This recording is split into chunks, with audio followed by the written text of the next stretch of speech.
Meet my new friend, Nadila. Originally from Indonesia, Nadila is a language enthusiast who speaks several languages fluently. And even though she's only visited the Philippines once, her Tagalog is incredibly impressive. Make sure to check out her content, links below. Nadila and I had a great conversation. We talked about the contrasts between Indonesian and Filipino cuisine, the unexpected reason she decided to learn Tagalog, the aspects that make the language challenging for foreigners, her perspective on Filipino culture, and so much more. I hope you guys enjoy the video. Pero ikaw, taga-Indonesia ka talaga? Oo, taga-Indonesia ako. Saan ka doon sa Indonesia? Saan ka dyan? Sa Jakarta. Pero paano ka natutong mag-Tagalog? Bakit ang galing mo? Thank you sa tanong mo. Actually, gusto ko pa talaga yung matuto ng mga ibang language. So, hindi lang ang Tagalog na pinag-aralan ko. Pero kung bakit Tagalog kasi, dati, nanood ako ng Filipino teleserye, pero walang subtitle. Kasi yung Filipino teleserye dati, hindi sikat parang sa Korean, Thailand, Japan, that have subtitle, di ba? So, yung Tagalog, wala talaga. Pati yung English, wala. Nanood ko araw-araw. So, naisip ko dati parang, ano bang sinabi niya? Gusto kong maintindihan. Gusto kong gets, ganon. So, siguro kailangan ko matuto ng Tagalog para maintindihan. Yun lang dahilan ko.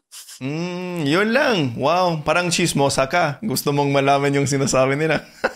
Chismoso din ako, kaya gets ko talaga. Anong tawag ng series na yun? Actually, dati nanood ako ng Pangako Sa'yo. Yun ang first teleserye na pinanood ko. So, yung TV show lang. So, pinapakinggan mo lang yung sinasabi nila sa Tagalog, tapos paano ka natuto? Actually, kasi walang subtitle kasi, so, nanood ko lang araw-araw daw.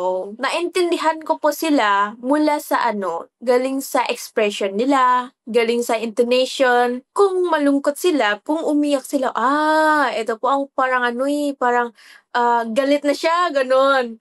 Ito parang masaya na siya. So, paulit-ulitin ko lang. Tapos, nasulat ko sa libro, tapos i-translate ko sa internet. Yun lang ginawa ko. Wow, sa tingin ko matalino ka talaga. Humahanga ako sa'yo. Mas madali ba sa mga Indonesian kaysa sa mga ibang lahi para matutong mag-Tagalog? Kasi medyo parehas yung Tagalog, diba? Tsaka Indonesian. Tama ba yun? Oo, tama. Tapos yung how to read Tagalog, parang Indonesia lang. So yun lang hindi naman kami nahirapan. Pero alam mo naman, yung grammar sa Tagalog is really complicated. Parang meron po silang maraming conjunction, ganon. Yun ang parang ang hirap talaga kasi wala po kaming sa Indonesia daw eh. Have you ever wanted to learn Tagalog but just didn't know where to start? Let me help you with my beginner's Tagalog course. Between 2 volumes, this course includes 18 structured video lessons designed to walk you through the basics of Tagalog one step at a time. Plus, you'll also get lifetime access to PDF vocabulary sheets to help you review and retain what you learn. I made this course because I know how hard it can be to find high-quality Tagalog learning materials. I built the resource that I wish I had when I started. Ready to learn? Check the first link in the video description below to get started. Now, back to the video. Pero yung pagbikas sa Tagalog, parehas lang sa Indonesian? Oo, parehas lang. Minsan lang yung iba parang siya, parang D with Y, sa Tagalog ay G, parang Jan, di ba? Tapos, T with S, sa Tagalog ay che, like kotse, di ba? Yun lang. Tsaka yung SY, siya yun, di ba? Kagaya ng siyam o siya. Oo, yun lang. Parang phonetic talaga yung Tagalog, di ba? Pag nakikita mo yung letter, yun talaga yung pagbikas. Yes, correct.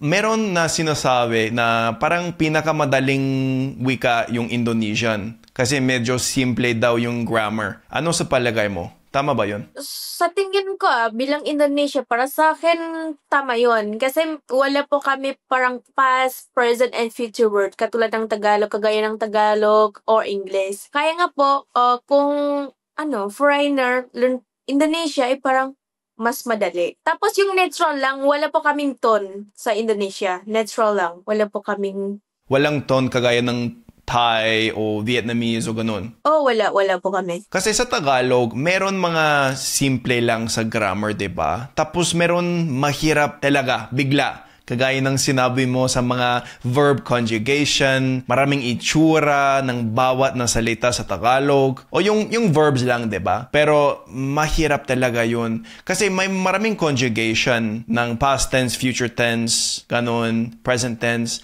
Pero meron pa. Kasi meron yung yung tawag, verb focus. Yung kunyari yung pagkakaiba ng kumain tsaka kainin. Ganun. O gumamit, tsaka gamitin, at ibigay, magbigay, yung mga ganun, 'di ba? Mahirap ba yun sa'yo? Actually, nung una po, nahirapan ako. Kasi hindi ko nakita yung mga formula. Tapos, nagtanong ko kay kaibigan ko ng Pilipinas, nahirapan din sila mag-explain sa akin. Kasi, naintindihan sila Tagalog by natural, di ba? So, yung ginawa ko, parang kailangan ko mag-search yung keyword, yung best word. Parang kain. Meron pong kumain, kumakain, kakain, kakainin, kinain, pakain. Lahat ng kain. But, Isang salita lang. the meaning is one. Oo. Kain, food. Kasi mahirap talaga matutunan yun sa context lang. Kasi sa English, 'di ba? Parehas talaga ng maraming translations na iba sa Tagalog, 'di ba? Kunyari,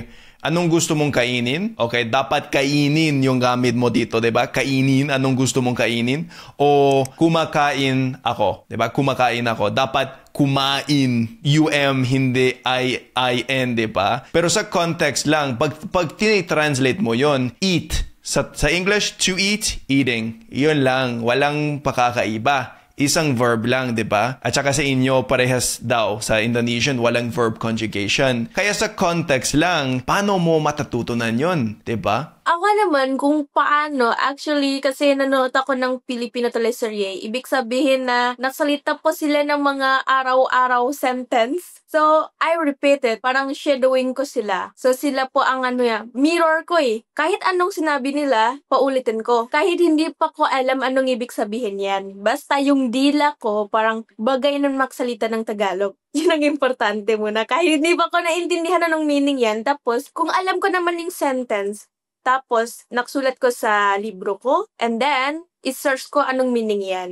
Tapos, yun ang sinabi ko sa daily activities ko, ganon. Tapos, bago kang nagsimulang matuto mag-Tagalog, may experience ka na sa ibang languages? Sabi mo na interesado ka sa mga iba't ibang wika. Actually, mahilig talaga ako matuto ng mga languages. Like, dati, nung senior high school pa ako, meron po sa school namin na foreign language. So, natuto kami ng Germany. Tapos, yung English. And then, ako, sa sarili ko, by myself, I learned Spanish din. So, bago natuto ako ng Tagalog, natuto ako ng Espanya. Kaya mas madali po para sa akin na, ito meron sa Espanya, yung Tagalog parang kumuestas, kumusta, ganun. Tapos yung parang puedo, ganun. So, hindi naman akong nahihirapan kapag natuto ng Tagalog kasi meron na daw sa Espanya, ganun. Ang dami mong alam sa mga ibang salita. Ilang ang salita na kaya mo sa lahat? Lahat? Siguro una Minang kasi nagsalita ko ng Minang araw-araw sa bahay, local language namin. Tapos yung pangalawa ay Indonesian. And then ngayon, kasi nagturo ako ng Tagalog araw-araw, siguro yung pangatlo ay Tagalog bago English. And then yung Germany and Espanya, yun lang. Wow, ang daming salita talaga yun. Kaya yung local language niyo, yun? Kagaya ng Bisaya, Ilocano, Tagalog, yung mga ganun sa Pilipinas pero sa Indonesia? Oo, ganun, exactly. Meron po kami, actually sa Indonesia, meron po kami more than 700 local languages. So, sa 700 na yun, meron po kaming mga dialects din, ganun. Kagaya ako, katulad namin sa West Sumatra, nagsalita kami ng Minang. Pero sa Minang, meron po kaming mga accent, mga like local languages, ganun sa bawat lugar, iba po ang tone namin. Iba po ang salita namin actually. Nakapunta ka na ba sa Pilipinas? Oo, nakapunta ako daw. Pero 2 years ago sa Maynila. Okay. Isang beses ka lang doon sa Pilipinas? Oo, isang beses pa. Tsaka gano'ng katagal yung biyahe mo doon? 5 days lang. Para sa iyo, parehas din o may pagkakaiba ng Indonesian culture tsaka Filipino culture? Actually, meron po kami yung kaparehas. pero iba pa rin.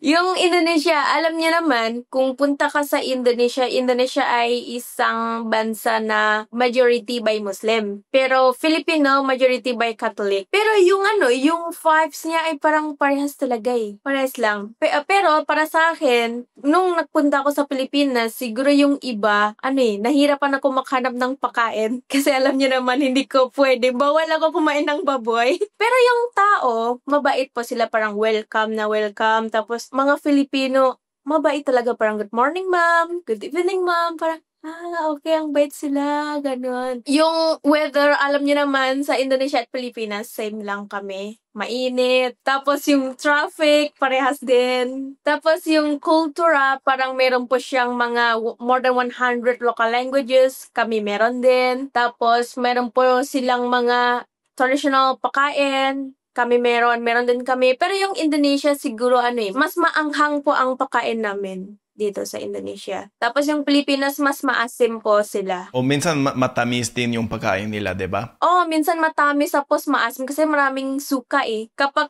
kain ka ng mga pritong-prito, di ba? Parang kwek-kwek. Isausaw mo sa suka, di ba? Sa amin, meron po kaming mga pritong-prito, pero isausaw namin sa chili sauce. Ganon. Parehas din sa inyo na magalang talaga yung kultura nyo? Okay, actually sa Indonesia po, ganyan din kami, pero wala po kaming po. So, siya, parang mention namin sa ma'am, sir, yun lang. Parang selamat pagi pa, selamat pagi bu, ibig sabihin ng good morning sir, good morning ma'am, yun lang. Tapos alam mo yung how to say like this in Philippines? Yung mano po, mano? Yung mano, meron din kami sa Indonesia.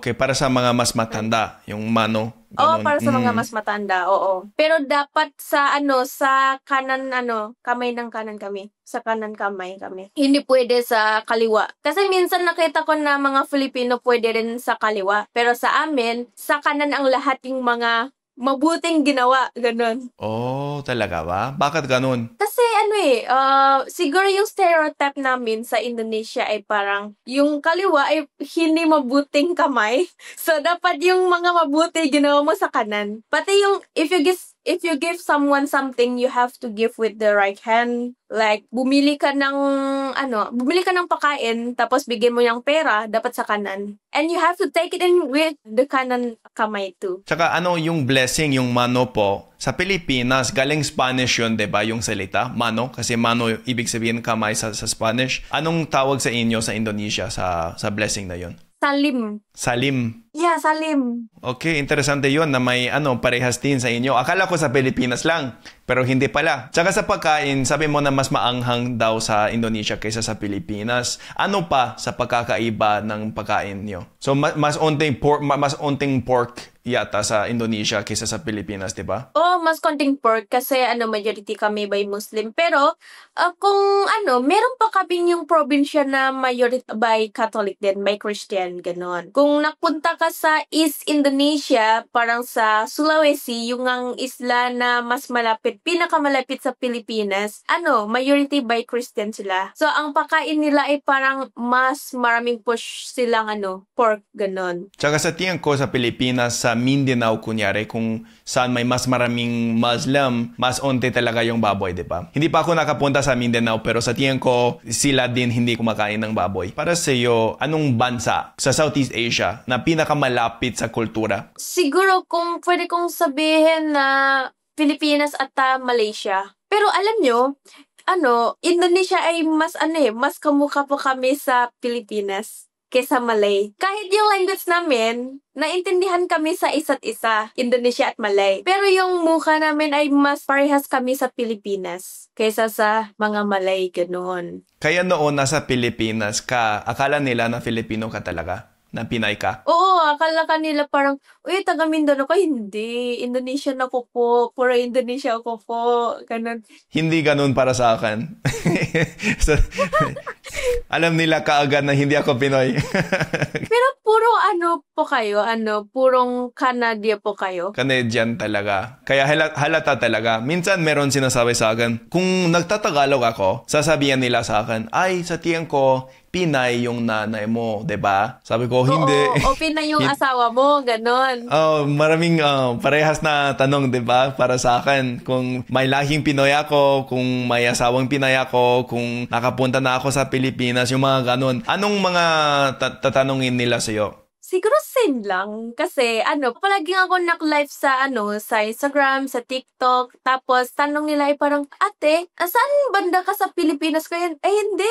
Nasa Indonesia na ako ngayon. Isang beses lang ako nakapunta sa Pilipinas 2 years ago, ha. Parang, sa tingin nila, nasa Pilipinas ako ngayon. Yun ang palaging nagtanong nila. Parang, are you Indonesian? Are you half Filipino? Are you Filipino? Yun ang palaging tanong para sa akin. Sa inyo, sa Jakarta, kasi sabi mo sa probinsya, unti lang yung mga Pinoy. Pero sa Jakarta mismo, may Filipino ka ba? May pagkakataon ka ba makipag-usap sa kanila sa Tagalog? Oo, meron dito mga Filipino.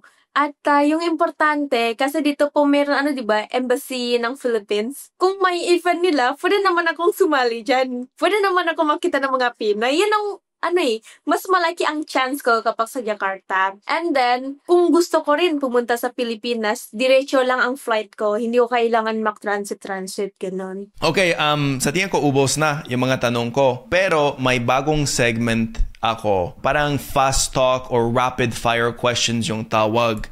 Yung mga mabilis na tanong lang. Parang madali lang. Pwede ba sa'yo? Mga tanong? Pwede naman. Okay, sige. Tara na. Anong mas gusto mo? Adobo o sinigang? Siguro adobo. Pansit o lumpia? Pansit. Jollibee o KFC? Jollibee. Hindi ko alam kung nakapunta ka na sa Boracay o Palawan. Parang sikat talaga yun sa Pilipinas, 'di ba? Kaya sa tingin mo, anong mas gusto mo? Boracay o Palawan? Boracay. City or province? Ang hirap, pero city ngayon. City? Kasi taga-probinsya ka, di ba? So, nagsawa ka na yata. Karaoke o basketball? Karaoke, syempre. Halo-halo o leche flan? Halo-halo.